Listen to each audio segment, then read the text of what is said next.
मेरी पत्नी रोज रात को मुझे सुलाकर घर से बाहर जाती थी। रोज मेरे पर्स से कुछ पैसे निकालकर बाहर जाती और जब 2 घंटे बाद वापस लौटती तो उसके हाथ में एक थैली होती। आखिर मेरी पत्नी रोज रात को जाती कहाँ है? उसी बात का पता लगाने के लिए एक दिन मैंने उसका पीछा किया। फिर जो मैंने देखा उसे देखकर तो मेरे पैरों तले से जमीन खिसक गई।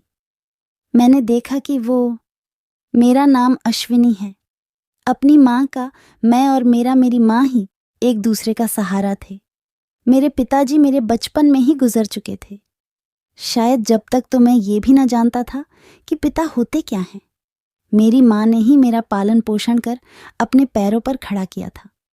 एक दिन मैं अपने कमरे में बैठा था, तभी मेरी माँ वहां आई और कहने लगी कि बेटा अश्विनी, मैंने आज तक तुमसे कुछ नहीं मांगा, लेकिन आज मांग रही हूं।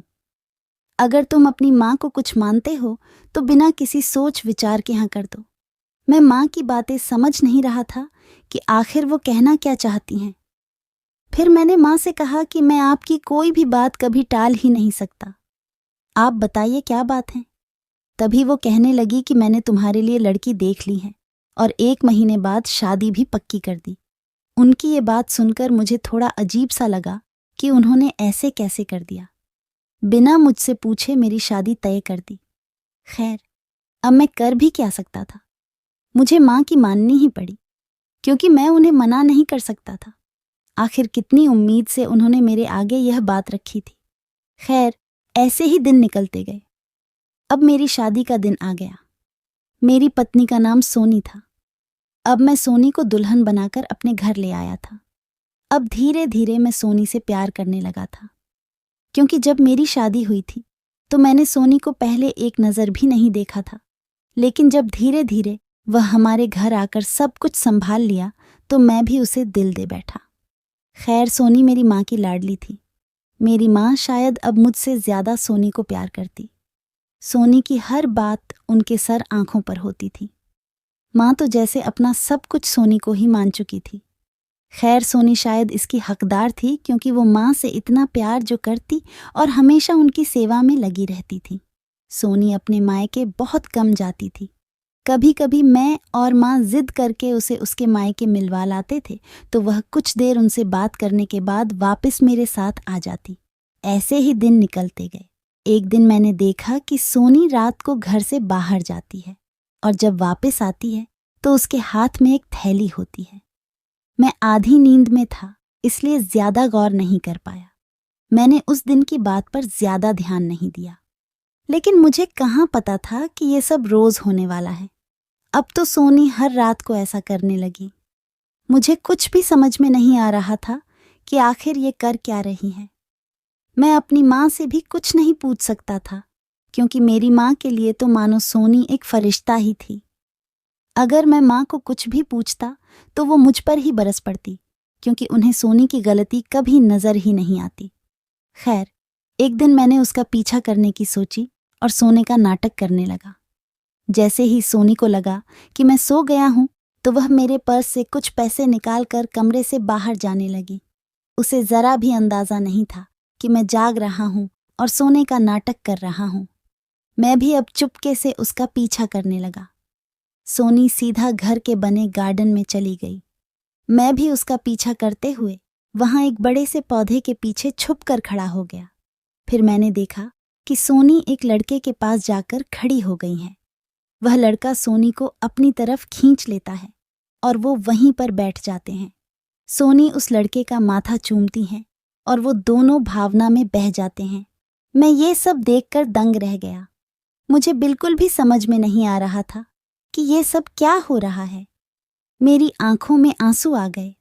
मैं मन में सोच रहा था कि ये औरत इतनी गिरी हुई है और मैं आज तक अंधेरे में रहा। मैंने सोनी को दिल से प्यार किया था। मैंने उसे शादी से पहले देखा तक नहीं था और सोनी इतनी खूबसूरत भी नहीं थी, फिर भी मैंने उसे अपना लिया। उसकी हर छोटी बड़ी ज़रूरतों को पूरा करता और वह जो भी कहती उसकी हर बात मानता था। फिर भी सोनी मुझे धोखा दे रही थी। खैर, जैसे तैसे मैंने खुद को संभाला और अपने आंसू पोंछे। फिर जल्दी से अपने कमरे में चला गया और जाकर सो गया ताकि सोनी को ऐसा ना लगे कि मैंने सब कुछ देख लिया है। थोड़ी देर बाद सोनी कमरे में आई। मैंने अपनी आंखें बंद कर रखी थीं और खुद को ऐसे नाटक में ढाल लिया मानो मैं कितनी ही गहराई में सो रहा हूं।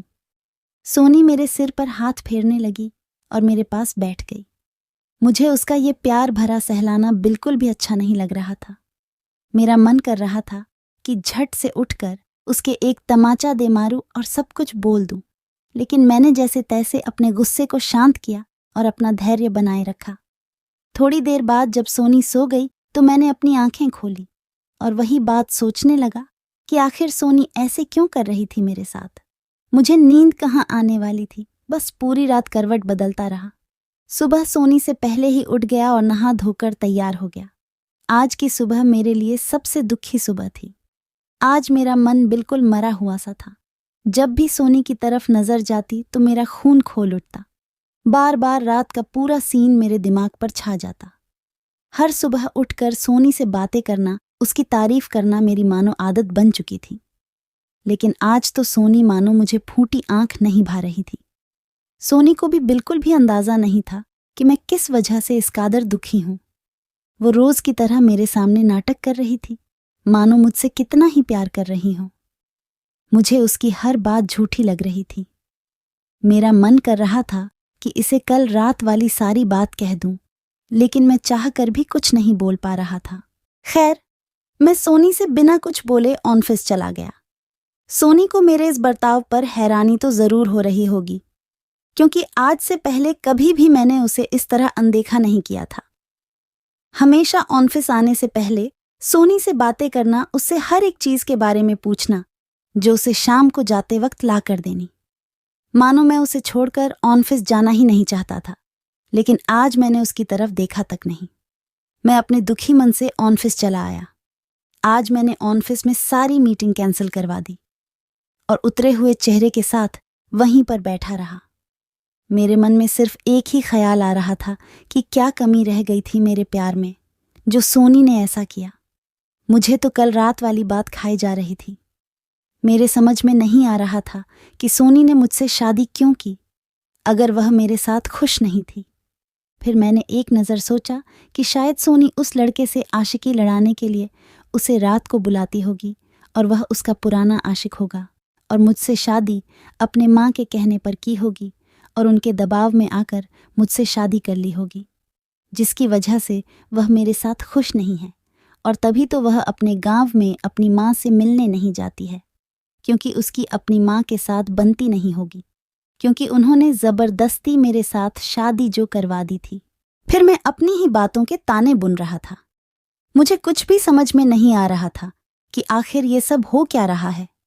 सोनी की आखिर नीयत क्या थी, लेकिन मैं कर भी कुछ नहीं सकता था। मैं चाहता तो सोनी को उसी रात रंगे हाथ पकड़ लेता और सबके सामने ले आता, लेकिन सोनी ने पूरे समाज में, हमारे पूरे शहर में और मेरी माँ की नज़रों में पूरी इज्जत बना ली थी। मेरी माँ तो मानो उसे एक फरिश्ता मानती हो, जैसे उसकी हर बात को मानना, उसकी हर एक बात को पूरा करना। और जब कभी सोनी से कोई गलती हो जाती तो उसकी गलती को नज़रअंदाज कर देना। मेरी माँ कभी भी इस बात को नहीं मानते कि सोनी ऐसी हैं। इसीलिए मैं बिना सबूत के अपनी माँ को कैसे बता सकता था कि मैंने क्या देखा है और मेरे ऊपर क्या बीत रही है। मैं अपना दुख दर्द बताता भी किसे।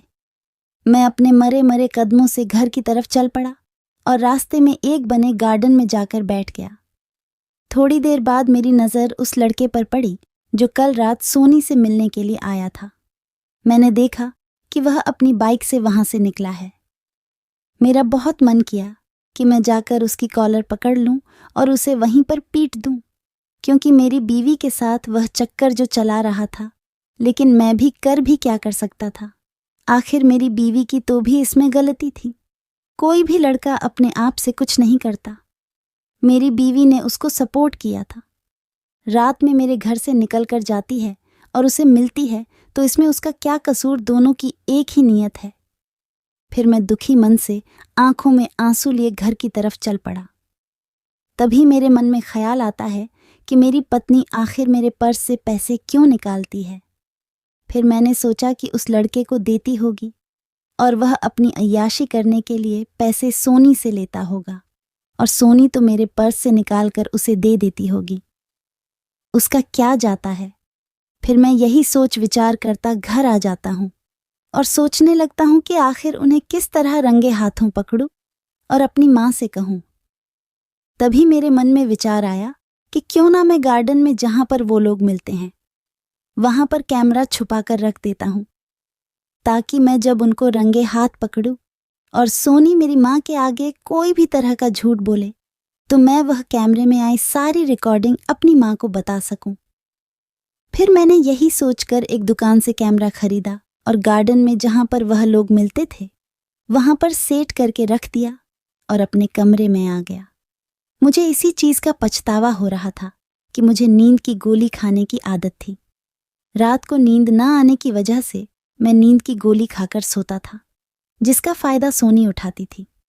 जब उसे पता चल जाता था कि मैं नींद की गोली लेकर पूरी गहरी नींद में चला गया हूं, तो वह मेरे पर्स से पैसे निकालकर उस लड़के के साथ अपनी आशिकी करने के लिए चली जाती थी। खैर, आज मैं इस संतुष्टि में सो गया कि रात को जब वह बाहर जाएगी तो मैं उसका पीछा करके उसे रंगे हाथों पकड़ लूंगा और जब झूठ बोलने की कोशिश करेगी तो उसके बारे में तो रिकॉर्ड हो ही जाएगा। फिर मैं ऐसे सो गया जैसे मानो सोनी को लगा हो कि मैं बहुत ही गहरी नींद में सो गया हूं।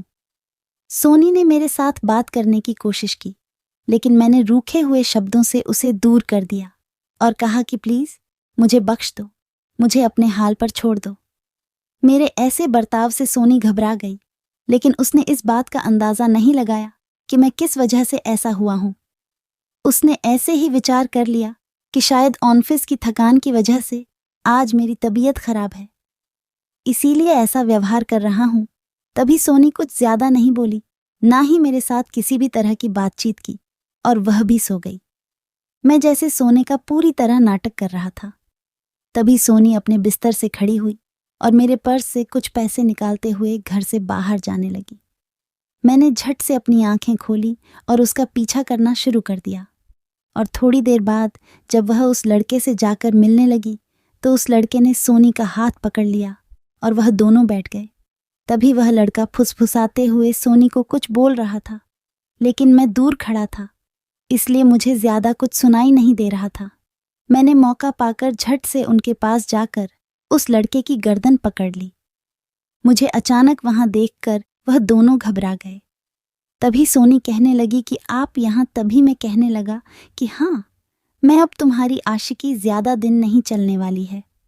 इसीलिए सोनी कहने लगी कि एक बार मेरी बात सुन लीजिए, एक बार मेरी बात को ध्यान से सुन लीजिए। लेकिन मैं सोनी की कहाँ सुनने वाला था। मैं तो अपने ही गुस्से में मग्न हो रखा था और सोनी को बहुत ही बुरे बर्ताव के साथ बोले जा रहा था कि मैंने तो तुम्हारी हरकत कल रात को ही जान ली थी। तुम्हें क्या लगता है कि मैं नींद की गोली खाकर सो जाता हूं और मुझे कुछ पता नहीं चलता? अरे मेरा सब ध्यान रहता है। तुम लोग क्या अय्याशी करते हो यहां पर? तभी वह लड़का भी अपनी गर्दन झुकाए वहीं खड़ा था। हम लोगों का शोर सुनकर माँ भी वहां आ जाती है और कहती है कि क्या हुआ। तभी सोनी को रोता देख माँ उसे गले से लगा लेती है और मुझे ही डांटने लगती है कि क्या कर दिया तूने ऐसा। मैंने माँ से कहा कि माँ, जरूरी नहीं है कि हर बार ही सोनी सही हो। मैं सोनी के ऊपर इल्जाम लगाने लगा और उसे कहने लगा कि यह चरित्रहीन है, इसने मेरे साथ बहुत ही बड़ा धोखा किया है। ये रात को इस लड़के से रोजाना मिलने आती है।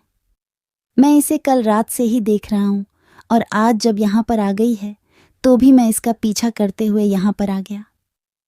तभी सोनी कहने लगी कि माँ जी, ऐसी कोई भी बात नहीं है, एक बार मेरी बात तो सुन लीजिए। तभी माँ मुझे ही डांटने लगी कि एक बार इसकी बात सुनने से तेरा क्या जाता है। तभी मैंने माँ को रिकॉर्डिंग दिखाते हुए कहा कि यह देखो, उस रिकॉर्डिंग में वह दोनों आपस में बात कर रहे थे, जिसमें वह लड़का सोनी से कह रहा था कि दीदी, आपका बहुत बहुत धन्यवाद, आपने मुझे उस हालत से उठाकर मेरी मदद की और आज मैं आपको यही खुशखबरी देने के लिए आया था क्योंकि मेरी एक अच्छी कंपनी में नौकरी लग गई है।